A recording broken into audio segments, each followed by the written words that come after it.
रहे हैं आप सब और मैं हूं आपके साथ पल्लवी चंपौल। तो चलिए शुरुआत करते हैं आज के जम्मू कश्मीर की खास खबरों की। सबसे पहले राजौरी की बात करेंगे। राजौरी में हुए आतंकी हमले के बाद विपक्ष के सियासी दलों व अन्य संगठनों द्वारा भले ही सरकार पर विलेज डिफेंस कमेटियों को उनके अधिकार न देने के आरोप लगाए जा रहे हैं, लेकिन असलियत कुछ और ही है।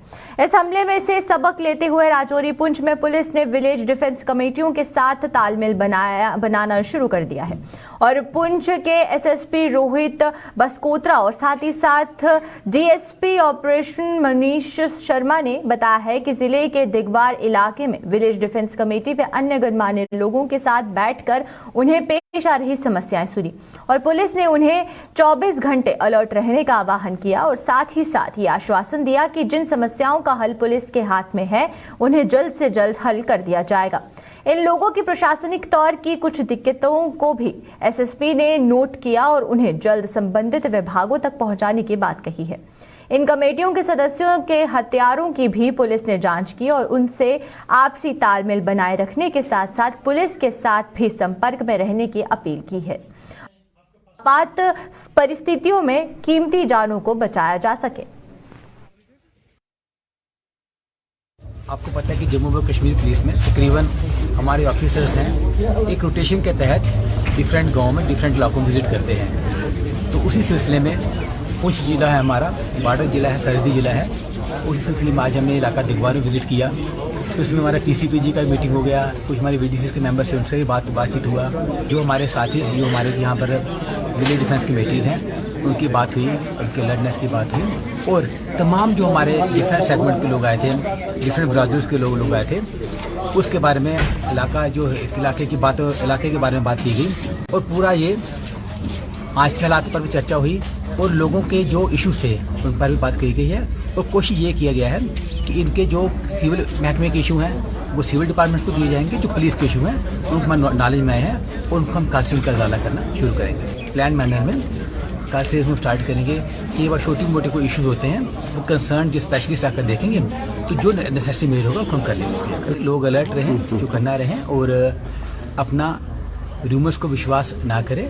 जैसे मैंने लोगों से बात हुई कि क्या लोगों के पास अपने सरपंच जी का नंबर है, अपने पंच साहब का नंबर है, अपने चौकी अफसर का नंबर है, नहीं है तो वो शेयर करें, अपने एसएचओ साहब का नंबर है। किसी चीज़ में लोग चौकन्ने रहें, बट किसी चीज़ में करने से पहले वो हमारे पीसीआर से 24/7 बात कर सकते हैं और अलर्टनेस बड़ा जरूरी है। तो एसपी साहब ने हमको बड़ा अच्छा जो है विश्वास दिलाया कि जो आपकी गन्ने कहीं ख़राब हैं, कोई एमिनेशन में कोई प्रॉब्लम है, कोई आपको गन नहीं लेना चाहता है, कोई ट्रांसफ़र करना चाहता है, तो वो अपनी अपनी एप्लीकेशनें जो है वो लगा दें तो सबका जो है वो काम हो जाएगा। हमें इस बात की निहायत खुशी हुई कि हमारे हिंदू मुस्लिम सिख भाईचारा है यहाँ पे, हम सब लोग यहाँ पे इकट्ठे थे और उन्होंने सब ने एक धीराना मांग रखी कि हमारी का मसला, तो सबसे ज़्यादा काम जो है हम गाँव दिगवार के लोग कर रहे हैं और आइंदा भी सरकार के साथ मिलके अपनी एडमिनिस्ट्रेशन के साथ मिलके काम करेंगे, दुश्मन को हम यहाँ से नाकाम करेंगे। हाँ, एसएसपी साहब आए थे और हमारी जो वेपन है उसकी हमसे पूछताछ करने आए थे, किसी की वेपन चलती है नहीं चलती है, उसमें कोई प्रॉब्लम है कुछ।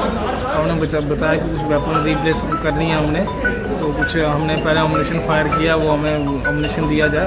तो एसपी साहब ने कहा ठीक है कि हम आपकी करेंगे।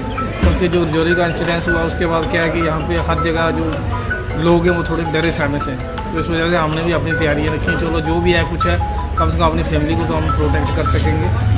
तो इसी वजह से आज यहाँ पे मीटिंग हुई तो एसपी साहब ने आश्वासन दिया कि जहाँ भी आपको कोई प्रॉब्लम होगी आप आपके साथ हैं, वो जो वेपन है जो रिप्लेस करने हैं वो भी कर देंगे, वो जो एमुनेशन है वो भी हम।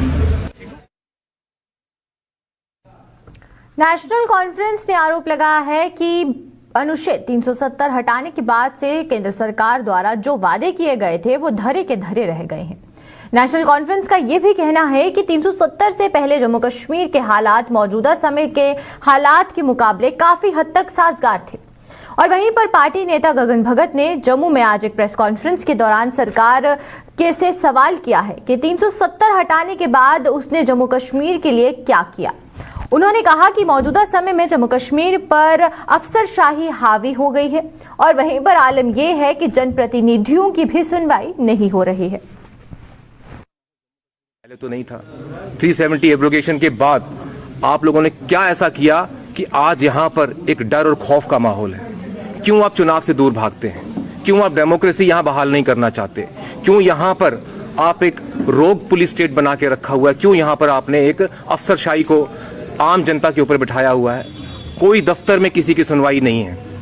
बाकी को छोड़िए जी, भाजपा के अपने लोगों की सुनवाई नहीं है। अपने डीडीसीज, अपने सरपंचेस, अपने बीडीसी जो हैं वो दर दर भटक के उनके काम नहीं हो रहे। अब आप क्या चाहते हैं, इसमें क्या कदम उठाए जाने चाहिए?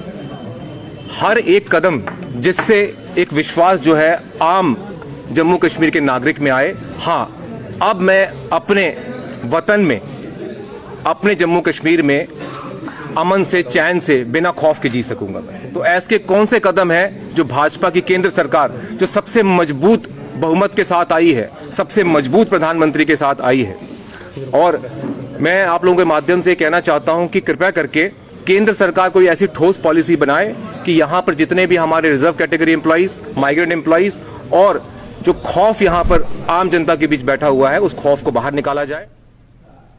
डेमोक्रेटिक आजाद पार्टी के सदर गुलाम नबी आजाद को पार्टी के 3 नेताओं द्वारा उनसे किनारा कर दोबारा कांग्रेस में शामिल होने का कोई रंज नहीं है। श्रीनगर में आज कुछ लोगों को पार्टी में शामिल करने के बाद पत्रकारों से के सवालों के जवाब में उन्होंने ये बात कही। ताराचंद, बलवान सिंह, डॉक्टर मनोहर लाल द्वारा आज दिल्ली में फिर से कांग्रेस का हाथ थामने पर पूछे गए सवाल पर उन्होंने जवाब देते हुए तीनों को अपनी शुभकामनाएं दी हैं। उन्होंने कहा कि पुराने साथी होने के नाते उन्होंने इन तीनों नेताओं को डेमोक्रेटिक आजाद पार्टी का हिस्सा बनाकर इज्जत मान दिया था, लेकिन ये हमें उन्हें हजम नहीं हुआ। क्योंकि तीनों लोगों की कोई कॉन्शियस नहीं है। I wish them well. मैं उनके खिलाफ कुछ नहीं, हमारे बहुत पुराने साथी रहे, लेकिन इस चीज़ का भी मुझे बहुत अफसोस है कि पिछले जब डिलिमिटेशन कमेटी हुई उसमें इन तीनों लीडरों की कॉन्शियंसें चली गई। रिजर्व, किसी की रिजर्व हुई, किसी की डी रिजर्व हुई। तो मैंने उनको पद दिए थे इसलिए कि पुराने साथी थे, इलेक्शन तो लड़ नहीं सकते हैं, तो कम से कम इज्जत मान दें, लेकिन उनको वो हजम नहीं हुआ। ठीक है, शायद जहां वो गए हैं उनको उनके पद ही खाली मालूम है, ये मालूम नहीं है कि इनकी तीनों की कॉन्शियंस चली गई है। जम्मू कश्मीर पंचायत कॉन्फ्रेंस ने मनरेगा योजना के तहत होने वाले कामों में बायोमेट्रिक अटेंडेंस के आदेश को रद्द करने की मांग की है। पंचायत कांग्रेस के बैनर तले सुरनकोट में आज एक प्रेस कॉन्फ्रेंस को संबोधित करते हुए सरपंच सिकंदर नूरानी ने उपराज्यपाल प्रशासन के समक्ष इस मांग को रखते हुए इस पर गौर करने पर बल दिया है। उन्होंने कहा है कि जनप्रतिनिधियों द्वारा निभाई जा रही जिम्मेदारियों के चलते बायोमेट्रिक अटेंडेंस सही नहीं है और लिहाजा इस आदेश को वापस लिया जाना चाहिए। मुलाजम को या हम जो सरपंच लोग हैं, अगर एक वार्ड से आपने 10 वार्ड या 11 वार्ड तक जाएंगे तो पूरा दिन दरकार होता है। तो अगर हमारी पंचायत के अंदर 10 या 11 वार्ड है, वहां पर 4 या 3 काम एक वार्ड में है, वहां पर किस तरीके से जो आज सुबह और शाम को जो वहां पर GRS है वो जाकर वहां पर पहुंचेगा, वो वहां पर अटेंडेंस करेगा, फिर ऑनलाइन जो है वो शो होगी, फोटोग्राफ वहां से चढ़ेंगे। ये सारी बड़ी टफ है। इस स्कीम के तहत जहां लोगों को रोजगार मिलता था, वहीं पर हम ये कह रहे हैं कि इसके तहत जो है ये तमाम धर्म भरम हो जाएगा ये एक्ट, और इसको फौरी तौर पर हम ये कहते हैं कि जो लेफ्टिनेंट इंतजामिया है, लेफ्टिनेंट गवर्नर जम्मू कश्मीर और गवर्नमेंट ऑफ इंडिया, उससे पुरजोर अपील हम करते हैं तमाम सरपंच और पंच कि इस फैसले को वापस लें, इस जो कानून आपने बनाया इसको वापस लें, और ताकि MG नरेगा के अंदर लोग काम कर सके, हमारी पंचायतों की डेवलपमेंट हो सके और काम वक्त पर जो है वो हो सके। उधमपुर में आज जल शक्ति विभाग के मुलाजिमों ने प्रदर्शन कर उनकी व विभाग के डेलीवेजरों की मांगों को जोर शोर से उठाया है। PHE एम्प्लॉयज यूनाइटेड फ्रंट के बैनर तले प्रदर्शन करते हुए इन मुलाजिमों ने आरोप लगाया है कि डेलीवेजरों के लिए जारी किए गए मानदेय को विभाग ही कुछ अधिकारी जारी नहीं कर रहे हैं, और वहीं पर इसके अलावा नियमित मुलाजिमों की भी अधिकारी कोई भी सुनवाई नहीं कर रहे हैं। हमारा जो मकसद है कि हमारी जो एक तो डेली वेजर भाई जो हैं, 1 महीना हो गया आज पूरा जहां पर जो अलॉटमेंट हुई है चीफ इंजीनियर ऑफिस से, तो आज दिन तक जो डेली वेजर हैं उनको जो बेजिस जो है रिलीज नहीं की गई है, ना उनको बेजिस दी गई है। 1 महीने से जो बेजिस अपने दबा के क्यों रखी हुई है इन लोगों ने। जो एक्शन साहब है, रिस्पॉन्सिबिलिटी है, जो चेयर इनकी जो है इतनी बड़ी चेयर है, इनको चाहिए था अगर बेजिस अलॉटमेंट हुई है चीफ इंजीनियर ऑफिस से तो अभी तक इनको मिलनी चाहिए थी। ये गरीब आदमी है, लोहड़ी का त्यौहार है, ठंड का मौसम चल रहा है, इन्होंने बच्चों को स्वेटर कोटी या कोई अदर मसले जो हैं इनके, तो इन्होंने उनको प्रोवाइड करने थे अपनी फैमिली को। और हमारे जो परमानेंट भाई हैं उनका भी ऐसा ही है, जैसे ये हमारे 43 के केस हैं, SRO 43 के केस हैं जो अभी तक चीफ इंजीनियर ऑफिस में पड़े हुए हैं, जहाँ कहीं दबा के रखे हुए हैं। जो सिफारशी केस हैं, चाहे चीफ इंजीनियर साहब हो चाहे कोई भी हो, वो सिफारशी केस ये कर रहे हैं। श्रम विभाग की कार्यप्रणाली पर सवालिया निशान लगाते हुए उधमपुर में आज श्रमिकों ने मजदूर दस्तकार यूनियन के बैनर तले प्रदर्शन किया है और वहीं पर यूनियन के नेताओं के मुताबिक श्रमिकों के लेबर कार्ड रिन्यू होने से उन्हें कई दिक्कतों का सामना करना पड़ रहा है और अधिकारी उनकी कोई सुनवाई नहीं कर रहे हैं। यूनियन ने श्रमिकों के उत्थान के लिए शुरू किए गए कुछ अन्य योजनाओं का भी लाभ उन्हें न देने का आरोप लगाया है। हम देख रहे हैं कि हमारे लेबर के बंदे जब उनको कार्ड अपना रिन्यू कराना पड़ता है तो 10-10 चक्कर लेबर डिपार्टमेंट के लगाने पड़ते हैं। पहले वो ऑनलाइन जहां से कराते हैं, फिर वो इम्प्रूव इनका कार्ड नहीं करते हैं। तो स्कॉलरशिप की बात कर रहे थे, कुछ लोगों के स्कॉलरशिप आते हैं, कुछ लोगों के स्कॉलरशिप जो है वो नहीं आते हैं।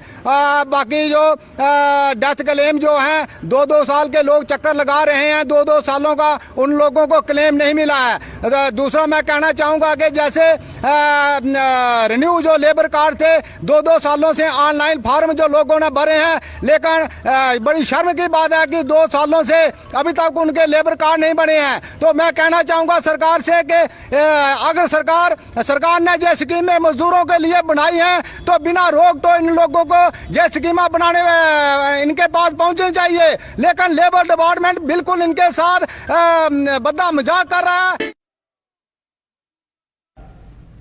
रहबरे जंगलात मुलाजिमों ने जम्मू में आज लगातार 10वें दिन अपना प्रदर्शन जारी रखते हुए प्रशासन पर अनदेखी का आरोप लगाया है। इन मुलाजिमों के मुताबिक 5 साल का कार्यकाल पूरा होने के बावजूद उन्हें नियमित करने के लिए कोई भी कदम नहीं उठाया जा रहा और उन्होंने आरोप लगाया है कि प्रशासन की बेरुखी की वजह से उन्हें सड़कों पर बैठकर प्रदर्शन करने को मजबूर होना पड़ रहा है। आप सब लोग जानते हैं, खासतौर आप लोग पिछले 10 दिनों से हम यहाँ सड़क पे बैठे हुए हैं। We are highly technocrats, AG forestry, MSc forestry, BSF forestry और DPR टेक्नोक्रेट्स ऑल एम्प्लॉयज़ हैं जो रहबर जंगलात डिजिग्नेशन के अंडर काम कर रहे हैं फॉरेस्ट डिपार्टमेंट में। लेकिन आज एडमिनिस्ट्रेशन की बेरुखी इतनी हमारी तरफ हो गई है कि 5 साल जो हमारा टेन्योर ऑलरेडी आज से 5 महीने पहले एंड हो चुका था और जब कि हम इस टाइम रेगुलराइज होके ऑन डिग्निफाइड पोस्ट डिपार्टमेंट्स में काम करने चाहिए थे, एडमिनिस्ट्रेशन की बेरुखी की वजह से आज हम नालियों के किनारे सड़कों पर बैठे। पीएम पैकेज के तहत कश्मीर घाटी में तैनात किए गए कश्मीरी पंडित विस्थापित सरकारी मुलाजिमों ने भारतीय जनता पार्टी पर उन्हें बरगलाने का आरोप लगाया है।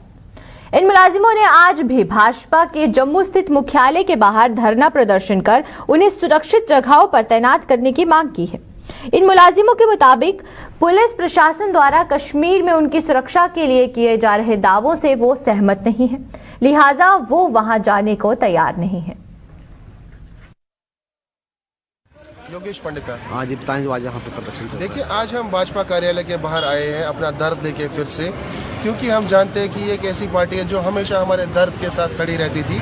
आज उनसे पूछना चाहते हैं कि जब हम दर्द में हैं, आपका फर्ज है हमें मदद करने का, तो 8 महीने से हमारे लिए किया क्या है, हमारी डिमांड्स के लिए किया क्या है। हमारी डिमांड है रिलोकेशन, अटैच। घाटी के हालात ठीक नहीं है। घाटी के हालातों में जिनके शिकार हुए एक टेररिस्ट ग्रुप है TRF, उनके शिकार हम हुए। कल गैजेट ऑफ इंडिया के थ्रू उसको UAPA डिक्लेयर करके LET ऑर्गेनाइजेशन के बराबर माना गया। उसी का शिकार तो मैं 2 साल से हो रहा हूँ और हमारे DGP साहब बोलते हैं कि ये छुटपुट घटनाएं हैं, ये दो समुदायों को लड़ाई कराने के लिए बीच में ऐसी लेटर्स आती है, ऐसी नोटिफिकेशंस आती है कि हमें पर्सनल थ्रेट परसेप्शन से वहाँ जाने के लिए हमें मार दिया जाएगा। हमें भरोसा नहीं है अब जो सिक्योरिटी पॉलिसीज टुवर्ड्स माइनॉरिटीज है या इनकम्प्लीट रिहैबिलिटेशन स्ट्रक्चर जो आप बोलते हैं, क्लेम करते हैं रिहैबिलिटेशन, ये रिहैबिलिटेशन नहीं है। 4000 से आप बेंचमार्क, कोई 4000 फिगर नहीं है, रिहैबिलिटेशन की फिगर नहीं है 4। एनवाईसी मुलाजिमों ने भी नियमित कर वेतन बढ़ाने की मांग को लेकर आंदोलन शुरू कर दिया है। इन लोगों ने जम्मू में आज प्रदर्शन करते हुए आरोप लगाए हैं कि सरकार की हर कदम पर सेवा करने के बावजूद उन्हें नियमित करने के लिए कोई भी कदम नहीं उठाया गया। इन मुलाजिमों ने चेतावनी दी है कि जम्मू में आंदोलन करने के बावजूद भी यदि उनकी कोई सुनवाई नहीं हुई तो वो दिल्ली दरबार तक अपनी आवाज पहुंचाने को मजबूर हो जाएंगे। 7 महीनों से हम एश्योरेंस पे चल रहे थे, हमने हर दरवाजा खटखटाया, मगर यहाँ पे इंसाफ कहीं नहीं मिल रहा इस एलजी एडमिनिस्ट्रेशन में। तो हमने यहाँ डिसाइड किया है, यहाँ से अब प्रोटेस्ट चलते रहेंगे जब तक हम अपना हक नहीं ले लेते। हमने जिंदगी के 13 साल इनमें दे दिए डिपार्टमेंट्स में। आप कोरोना का टाइम देख लीजिए, आप फ्लड का जब टाइम आया था तब देख लीजिए, चाहे जो भी सिचुएशन हो एनवाईसी का सर्विस को यूटिलाइज किया जाता है, चाहे इलेक्शंस को देख लीजिए। मगर हमारी जो डिमांड है, रेगुलाइजेशन का पैटर्न हमारे लिए होना चाहिए और सैलरी इनहेंस होनी चाहिए। मगर अभी तक बड़े अफसोस के साथ कहना पड़ता है ये एलजी एडमिनिस्ट्रेशन इसको इम्प्लीमेंट करने के लिए नाकाम रही है। तो हम आपके चैनल के माध्यम से ये कहना चाहते हैं एलजी एडमिनिस्ट्रेशन को कि जब तक हमारे मसलों का अब हल नहीं किया जाएगा तब तक हमारी स्ट्राइक कंटिन्यू रहेगी। और हम बताना चाहते हैं, अभी हम यहाँ पे पीसफुल तरीके से अपना प्रोटेस्ट कर रहे हैं, जरूरत पड़ी तो यहाँ से दिल्ली जाने की जरूरत पड़ी तो तब भी हम पीछे हटने वाले नहीं हैं। रहबरे खेल टीचरों ने जम्मू में आज डिफकॉम कार्यालय के बाहर प्रदर्शन करते हुए उन्हें प्रताड़ित करने का आरोप लगाया है। इन मुलाजिमों ने पुलिस द्वारा हाल ही में उन पर किए गए लाठीचार्ज की कड़ी निंदा करते हुए पुलिस प्रशासन पर उन्हें उकसाने का आरोप लगाने के साथ साथ सरकार को भी उसका वादा याद दिलाया। टीचर्स को ज्वालामुखी बनने पे मजबूर नहीं करें। आज हम सबके सब पट्टियां लेके यहाँ घूम रहे हैं, हमें जख्मी कर दिया हुआ। हमारे टीचर्स की हालत देखें, फीमेल स्टाफ क्या, मेल स्टाफ क्या, ये कहाँ का इंसाफ है? हमें जवाब चाहिए इस चीज का। हमारा ज्वालामुखी फाड़ने पे हमें मजबूर नहीं करें कि तहलका मच जाएगा, पूरा JNK हिल के रह जाएगा। जम्मू कश्मीर और लद्दाख में मौसम एक बार फिर से आंखें तरेरने लगा है और आने वाले दिनों में इन दोनों केंद्र शासित प्रदेशों के साथ back to back 2 western disturbance टकराने जा रहे हैं और जिससे कि बारिश और बर्फबारी का दौर फिर से शुरू हो जाएगा। श्रीनगर के MET के इंचार्ज डायरेक्टरेट मुख्तार अहमद ने बताया है कि पहला वेस्टर्न डिस्टर्बेंस कल यानी 7 जनवरी को शाम को सक्रिय हो जाएगा और दूसरा 11 जनवरी शाम से असर दिखाना शुरू कर देगा और 13 जनवरी तक सक्रिय रहेगा। वहीं पर कुल मिलाकर अगले 1 हफ्ते तक मौसम खराब रहेगा, जिसमें कि पहाड़ों पर बर्फबारी और मैदानी इलाकों में बारिश का दौर जारी रहेगा। 7 तारीख दोपहर तक जो है मौसम अमूमन ड्राई रहेगा through out Jammu Kashmir and Ladakh. 7 तारीख शाम से ही WD अप्रोच कर रहा है, हल्की बर्फबारी खासकर पहाड़ी इलाकों में देखने को मिलेगा, नॉर्थ वेस्टर्न पार्ट में। 8-9 के बीच में भी एक्सपेल है, जिसमें मेनी प्लेसेस में खासकर पहाड़ी इलाकों में हल्की से लेकर दरमियाना दर्जे की बर्फबारी और प्लेन्स में हल्की बारिशों के साथ हल्की बर्फबारी के इम्कानात है।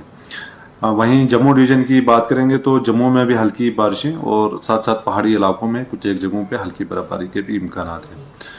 उसके बाद जो नेक्स्ट WD है वो 11 शाम से आ रहा है, तो हल्की से लेकर दरमियाना दर्जे की बर्फबारी 11 से लेकर 13 के बीच में और मैदानी इलाकों में भी हल्की बर्फबारी के चांसेस है। वहीं जम्मू डिवीजन के अंदर हल्की से लेकर दरमियाना दर्जों की बारिशें और पहाड़ी इलाकों में कुछ एक जगहों पे हल्की बर्फबारी के चांसेस हैं। तो ओवरऑल ये जो वीक है नेक्स्ट वीक, इसमें वेट स्पेल के इम्कानात है और वेदर जो है mostly cloudy with light to moderate rain snow के चांसेस हैं, खासकर 7 तारीख शाम से लेके ऑलमोस्ट 13 तक। बीच में ओकेजनली क्लाउडी हो सकता है, खासकर 9 तारीख दोपहर से लेके 11 तारीख दोपहर तक। आल्दो हल्की बारिशें या पहाड़ों पे हल्की बर्फबारी को रूल आउट नहीं कर सकते हैं, लेकिन ओवरऑल जो है वेदर इंक्लीमेंट है ड्यूरिंग 7 to 13 जनवरी आफ्टरनून तक। कश्मीर घाटी में चिलई कला के इस दौर में जहां पर हड्डियां कंपने वाली ठंड पड़ रही है, तो वहीं पर जम्मू संभाग में भी ठंड कोई कसर नहीं छोड़ रही है। बात करें अगर जम्मू व इसके आसपास के इलाकों की, तो आज सभी इलाके कोहरे की सफेद चादर में लिपटे हुए नजर आए और पिछले कुछ दिनों से जम्मू में सुबह और शाम को धुंध पड़ने से तापमान में गिरावट आ जाती है, जिससे कि लोग ठिठुरने को मजबूर हो जाते हैं। और वहीं पर जम्मू में अब ठंड का आलम यह है कि हर कोई अपने आप को गर्म रखने के लिए हर संभव उपाय करता नजर आ रहा है। जो कोहरा पड़ रहा है, बहुत बुरी हालत है लोगों की, काम काज ठप पड़े हैं। जो भी दिहाड़ीदार मजदूर है, जो भी काम के लिए निकलता है, उनकी बहुत बुरी हालत है। बच्चे बीमार हो रहे हैं, बहुत ज़्यादा ठंड जड़ी पड़ रही है। और मेरे का 2 दिन के तो आज तो इतना ठा रहा है, हद से ज़्यादा है कि इतनी ठंड पड़ रही है। और ठंड जो है अपने चरम सीमा पर है। 5-6 दिन हो गया, बहुत ज़्यादा कोहरा और धुंध पै रही है। सारा दिन बिल्कुल सूरज ही नहीं नज़र आ रहा। पूरे काम बिल्कुल ठप्प है, ਜ਼ਿਮੀਂਦਾਰਾਂ ਦੇ ਵੀ ਕੰਮ पूरे और खासकर दुकानदारों ਦੇ बिल्कुल ही काम ठप्प हो गए ने। कोई काम ही नहीं चलता पाया। और छोटे बच्चों वास्ते तो बहुत ही ज़्यादा मुश्किल हो गई है, वो अंदरों बाहर ही नहीं निकल सकते क्योंकि इन्नी ज़्यादा धुंध और कोहरा पै रहा है। खासकर ये मैदानी इलाके से बहुत ही बुरा हाल है, मतलब बिल्कुल ही बाहर निकलना बहुत मुश्किल हो गया है। बच्चे बहुत ज़्यादा बीमार हो गए हैं। इस वास्ते ये प्रशासन अगे बेनती करने कि अगर छुट्टियां थोड़ी और बच्चे नहीं बढ़ जान तो चंगी गल है, क्योंकि नहीं तो छोटे बच्चे स्कूल जाएंगे और ज़्यादा बीमार हो जाएंगे, बहुत ज़्यादा मुश्किल हो जाएगी। राजौरी के ढांगरे आतंकी हमले में घायल हुए प्रिंस नाम के शख्स की हालत गंभीर बनी हुई है और वहीं पर प्रिंस को बुधवार को राजौरी अस्पताल से जम्मू के जीएमसी अस्पताल एयरलिफ्ट कर दिया गया, जहां पर एम्स विजयपुर, नारायणा हॉस्पिटल कटरा, बत्रा अस्पताल जम्मू और जम्मू के सैन्य अस्पताल के 8 डॉक्टरों की टीम ने जीएमसी का दौरा कर उसे दिए जा रहे इलाज की समीक्षा की। और डॉक्टर के मुताबिक प्रिंस की हालत भले ही गंभीर बनी हुई है, लेकिन उसे उम्दा से उम्दा इलाज दिया जा रहा है ताकि उसकी जान बचाई जा सके। आपको बता दें कि प्रिंस के अभिभावकों ने वीरवार को आरोप लगाए थे कि उसे जीएमसी अस्पताल में सही इलाज नहीं दिया जा रहा है और इन्हीं आरोपों के बाद प्रशासन ने हरकत में आकर डॉक्टरों की इस टीम को यहां पर भेजा था। एक हमारा पेशेंट है जो प्रिंस, जो बहुत क्रिटिकल है, तो मुझे आज एडमिनिस्ट्रेशन से इंस्ट्रक्शंस मिली कि एक कमेटी की गांठ की जाए। मैंने डिव काम से, अपने सेक्रेटरी साहब से और अपने डीसी राजौरी विकास कुंडल, हमारे जो सेक्रेटरी भूपिंदर जी से हैं, और हमारे डिव काम, इनसे बात करके हमें एक कमेटी का गठन किया, जिसमें हमने आर्मी के डॉक्टर बुलाए, जिसमें हमारे ब्रिगेडियर राम प्रसाद जी यहाँ आए, अपनी टीम लेके आए। हमने नारायणा से संपर्क किया, नारायणा ने हमारे डॉक्टर भेजे, फिर हमने एस्कॉम से किया, एस्कॉम से डॉक्टर भेजे, तो हमने एक बड़ी कंबाइंड टीम बनाई है। उन्होंने अपने रिव्यू किया है, बहुत ही अच्छे तरीके से बेस्ट पॉसिबल जो है वो किया गया, जो हमने देखा सारा डिटेल। लेकिन अनफॉर्चुनेटली जो इंजरीज जो हैं वो काफ़ी सीरियस इंजरीज हैं। इन इंजरीज की वजह से मल्टीपल ऑर्गन डिसफंक्शन, जैसे अलग अलग ऑर्गन जो हैं बॉडी के इन्वॉल्व हुए हैं, जैसे किडनी का फंक्शन डिरेंज हो गया हुआ है। इन्फेक्शन जो थी, जो इंटेस्टाइन पंचर थी, वो उससे सारा वो इन्फेक्शन फैल गई है। बीच में कार्डिक अरेस्ट हुआ, जब आए थे थोड़े दिन के बाद कार्डिक अरेस्ट हुआ, उससे ब्रेन पे भी शायद थोड़ा इफेक्ट पड़ा हुआ है। तो मल्टीपल ऑर्गन, लंग का कंटूजन हुआ हुआ है, लंग जो है वो ठीक से नहीं काम कर, वेंटिलेशन, उसके लिए ट्रीटमेंट जो चाहिए वो तो सारा चल रहा है। अब उसके लिए आउटकम है क्या होगा, that we can, nobody can say, but he continues to be very sick. But treatment जो पॉसिबल है वो तो, सुधार अभी मैं नहीं कह सकता सुधार उसमें हुआ, बिकॉज उसके बाद तो कॉम्प्लिकेशन क्या होता है, बड़ी बात जब इन्फेक्शन कोई होती है ना, उसका इफेक्ट 2-3 दिन के बाद ही ऐसे आता है। वो वैसे ही हुआ है, उस पर पंक्चर हुआ, इन्फेक्शन थी, सर्जरी की गई, लेकिन वो इन्फेक्शन का इफेक्ट थोड़े दिन 2-3 दिन के बाद पूरा जब आता है उसमें ये सारे प्रॉब्लम ये सामने आया है कि बहुत सारी इंजरीज हुई है। जब ऐसा कोई हादसा अनफॉर्चुनेट हो जाता है तो इंजरीज में इनकी अंतड़ियां भी उसमें इंजरी हुई है, लंग में हुई है। जो लंग ट्यूब हमने डाली 700 सीसी उसमें से हेमरेजिक फ्लूइड अंदर था। उसके बाद हम उम्मीद करते थे, लेकिन कार्डियक अरेस्ट हुआ, मल्टीपल प्रॉब्लम्स, मल्टीपल इंजरीज। तो ये अनफॉर्चुनेट है। आज इनकी एक्यूट किडनी इंजरी की वजह से हमने डायलिसिस भी किया। सारे डॉक्टर्स अपनी पूरी कोशिश कर रहे हैं, सारे पैरामेडिक्स भी कर रहे हैं। भावुकता में कुछ आप जैसा बता रहे हैं हमारी तो नहीं उसमें आया, लेकिन अटेंडेंट्स ने या कोई अनरिलेटेड लोगों ने ऐसा कुछ कहा है तो उसकी अभी हमें जानकारी भी नहीं है और हम अपना फोकस पूरा मरीज पे बनाए हुए। देखो, संसार में कहीं भी ऐसा मरीज होता, इससे बेहतर ट्रीटमेंट कोई दूसरा नहीं था। कोई ऐसी चीज नहीं है कि जो रह गई और वहाँ पे कर सकते थे ऐसी। तो ये बात कोई भी अपने मन में रखे कि किसी चीज से ये वंचित रहा मरीज। तो चलिए अब तक ये जम्मू कश्मीर की खास खबरों में फिलहाल इतना ही। मुझे दीजिए इजाजत। नमस्कार।